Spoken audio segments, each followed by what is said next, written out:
Hello. Welcome back to the Self-Starter Podcast. I am really excited about today's episode. We are going to do a little Q1 check-in. This is the first of what I hope will be many quarterly check-ins. I think it's really important to look at your business, where it's been for the past quarter, where it's going, tweak things, see what was working and what wasn't, and then adjust accordingly. I think just looking at our businesses is really important on a regular basis. So today I'm going to share my quarterly check-in and then also how you can do the exact same thing. And then also, I want to talk about my word of the year. This is the very first time I've ever chosen a word of the year, and it's a really important one to me. So I want to kind of do a little check-in on that as well. Let's hop into all of that.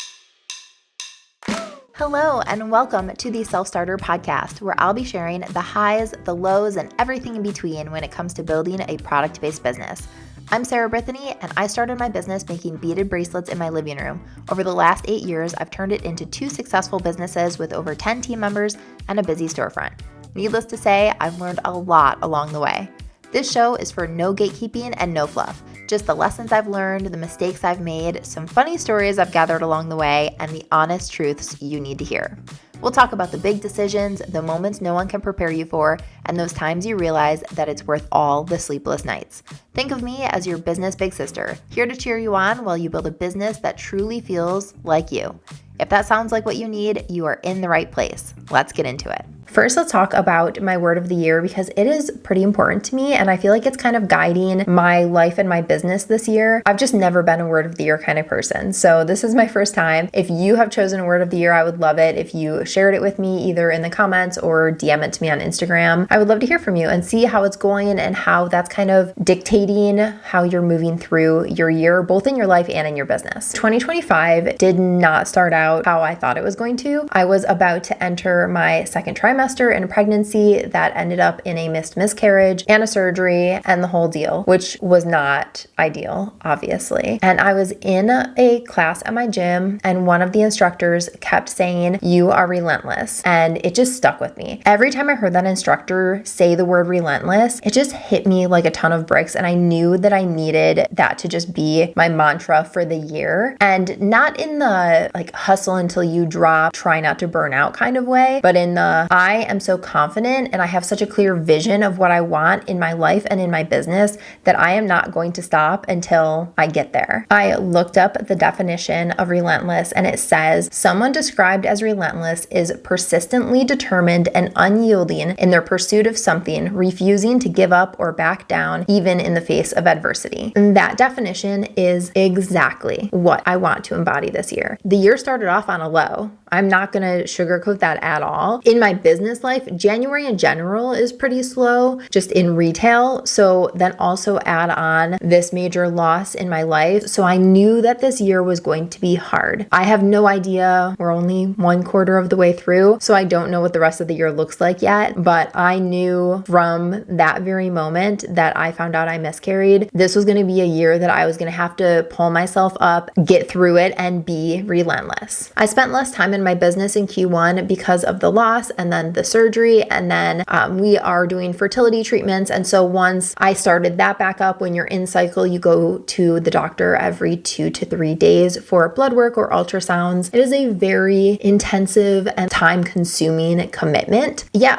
I have not spent as much time in my business in Q1. And so I know that in order to reach my goals and have my business where I want it to be and do the things that I want to do in it, I need to be relentless in other ways as well. Now that we're at the end of Q1, I would say that my word of the year still sticks more than ever. Nothing about that has changed. I feel like I'm unwavering on that word, which feels really good to have something that feels still so spot on. I think sometimes when I've seen other people's words of the year, I'm like, sure, I could see that fitting for a season, but I'm not sure that would fit me for a full year. And this time I think that I have chosen a word that's going to fit me all year. Not that I want to have to be relentless all the time, but one, I have the ability to be, and I will be, and I'm up for the challenge Two, that sometimes there's phases of life that call for that. And I think currently 2025 is a time that I'm in that. So I'm just going to have to step up to the plate and get through this year the best way that I possibly can. Anyway, that is my reflection of Q1 on my word of the year. I would love to hear it if you have chosen a word and if it still fits for you. And also, I don't think that there's any rules around this. So if you have a word that you chose and now you're thinking, not sure that really fits, then you can change it. That could have been your Q1 word and now you have a Q2 word, or you have a word that you choose now for the rest of the year. There's not rules around things like that. So I think a lot of times we have pressure, like we have to have this thing that embodies us forever. It doesn't necessarily have to. It can be for a season of the year. For Q1, these are kind of the overarching things in my business. And I want to talk about what worked, what didn't, and what I'm leaving behind in Q1. Looking back at Q1, there's a couple of questions that I always kind of like to ask myself and just check in with where I'm at. So what were my goals going into Q1 or even going into this year since it was the first quarter? What worked? What didn't work? What was a complete shock? And of course, did I hit my financial goals or did I even get close? Okay, first things first, I want to share a couple of the highs and then a couple of the lows of the quarter with you. I'm going to pull back the curtain and just be really candid here. So my highs are, even though I wasn't as plugged in with my business as I normally am, I missed a lot of work. I had a lot going on in my personal life. My business did not burn to the ground. We are still running. Things were still okay. They were not great by any sense, but they were still running and okay. For me is a win because if this was a couple of years ago, the business would have crashed and burned without me. So the fact that it was running and things were just kind of normal and like on cruise control is a big win. The second big win is that I launched this podcast, which was a huge goal of mine for a couple of years. And so I'm really glad that I have it out there. And although this does also take time away from me working on that side of my business, again, things did not burn to the ground. So I think that this is kind of permission that I have some pretty good systems in place. I have a good team in place and I don't need to be there 24/7 in order for things to be running smoothly. Now, let me share a couple of the things that did not go as well as I had planned. One, I decided to do a huge Valentine's Day pop-up at the store. And I don't think that we went into it with the right approach. And so, not that it was a flop, people really liked it, but it didn't get picked up as much as I hoped that it would. And so, there's definitely things that I would change about that. And then the other pit is that obviously we did not hit our financial goals because I think a lot of that was just I was not working as much. Although the Valentine's Day pop-up definitely did not work out the way that I wanted it to, I think that the potential is there for something like that to be really, really successful in our store. And so I do want to try it again. I'm not sure exactly if it'll be in Q2 or maybe even Q3, maybe even Q4. I have no idea yet. I don't have plans for it, but I do know that going into it, when we do decide to do that, I'm going to have a full marketing strategy in place beforehand because by the time I had my team on board with the marketing of it, we were days away from taking it down. That just didn't really work out in our favor. And we actually got quite a few views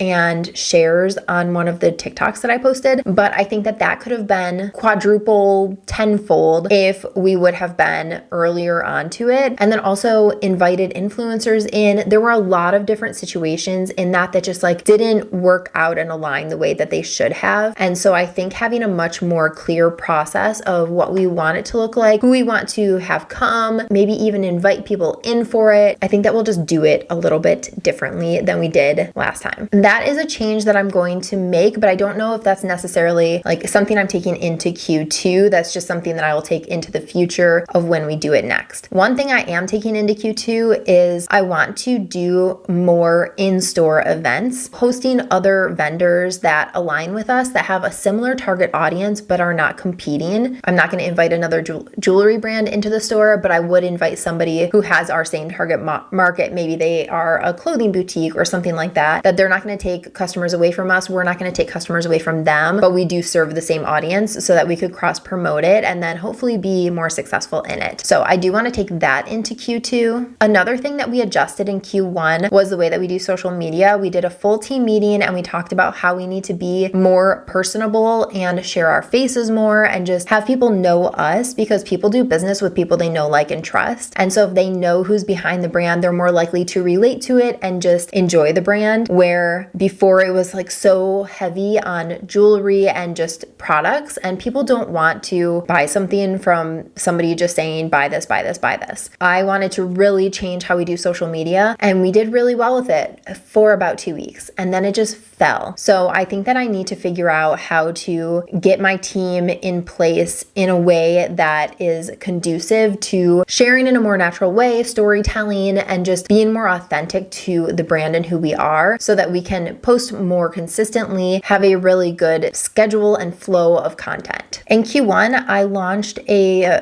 small seasonal collection for Valentine's Day, and some of those pieces did really well. So I think we'll do the same thing moving forward. Right now we have some cute spring colored pieces out, and I think that having more different pieces in the store and just online helps break up the monotony of kind of the same thing all the time. And also, if you merchandise things differently in the store, it just feels different when people come in. If somebody walks into the store and then they leave and they walk back in a month later and it looks exactly the same, they're going to feel like everything in there is stale. So we need to constantly be changing it up and just re-merchandising things, changing out the displays, making things look just a little bit different. So that is a major goal for this year. In Q1, we closed the Royal Oak store. With that, I had an entire store full of displays and furniture and all of that. So I did get rid of most of the furniture, but we did bring all of our displays, which has helped us have a more cohesive look in the store. A lot of the stuff was split when really I could have used both of them at the Rochester store. So now I feel like our displays are looking better. And in Q2, I really want to hone that in a little bit more because we haven't swapped everything out yet. And I've been slowly doing like every part of the store to really make it look super cohesive. And so that's something I'm really excited to continue working on in Q2. On top of that, the back room of our store gained a huge work table area. It was the cash wrap at the Royal Oak store. And so now we have this really long table. It has a ton of shelves that are adjustable. And I know that it's going to be really good for packaging orders. Even that could be our wholesale table. There's so many different ways that we could do it, but right now it looks like a tornado went through the back room and it is not organized and the shelves are everywhere. It's just kind of a mess. I would like to get that organized in Q2 and have the back room be really optimized for everything working more seamlessly. Those are some of the things that we're tweaking for Q2. I kind of have gone through what the goals are for Q2, but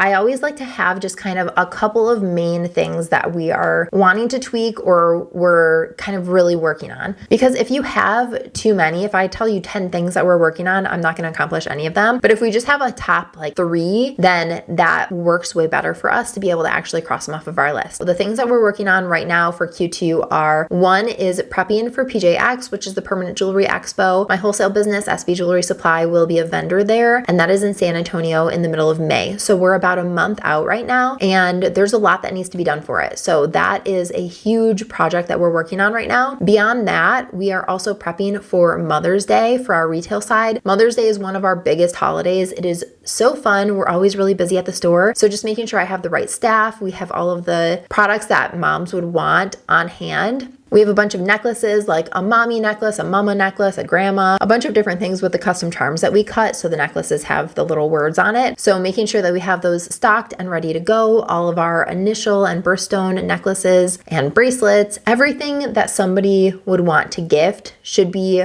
ready and stocked and in the store. So we are prepping for that. And then on top of that, just getting ready for summer and kind of planning out what the launches will be and bringing in some color into the store and what that whole story will look like so that we're ready to turn it over at the end of May. There's a million things that could be done in my business that need to be done in my business, but it's unrealistic for me to create a huge mountain and then try to just climb that mountain instead of having a few things that I know I can do and then take little bites out of those things and cross them off my list. And then next quarter, I can focus on a couple more of those things and do the exact same thing. Okay, so are you ready for your homework? I am sure that you were not expecting that you would have to do homework after listening to this episode, but I would love it if you did your own Q1 review and Q2 goal setting if you haven't already. So here is your homework. First of all, review your Q1. What worked? What didn't work? Did you hit your financial goals? Were you close to hitting your financial goals? And what are the things that you can tweak next time to maybe do better or continue on in the same way that you did for the things that worked? Next, go back to your original goals and see if they are still aligned. Same thing with your word of the year. Go back to all of that, of what you were thinking about before this year started, and see if those are still the things that you want to be doing. Because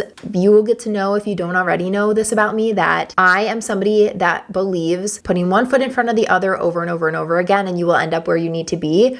But that does not mean that you might not do a U-turn and walk back the other way. So if something's not working, move in a different direction. I'm such a fan of that. Just because you set a goal of something this year and now you've changed your mind does not mean that you are a failure. It just means that you are an evolved human and you needed to make a different turn. So check in with yourself. See if your goals are still the things that you want. And then lastly, pick between 1 and 3 key items to focus on this quarter. Again, you don't want to choose 20 because you will never be able to focus on 20, but choose between 1 and 3. It's a really good number. All right, that is it for this episode. I hope that you found it helpful and valuable. It is so important that we go back and reflect and make sure that we are heading in the right direction. I know sometimes I'm like full speed ahead and I forget that maybe I need to adjust where I'm even going because I'm just running, and sometimes that's just not the way that we need to be working. So take a minute, reflect, make sure that you're going in the right direction, and then adjust where needed. Let me know if you did this review of your own. You can DM me or leave a comment here. Don't forget to subscribe and rate this podcast. It would really help me out, and I will see you in the next episode. Bye.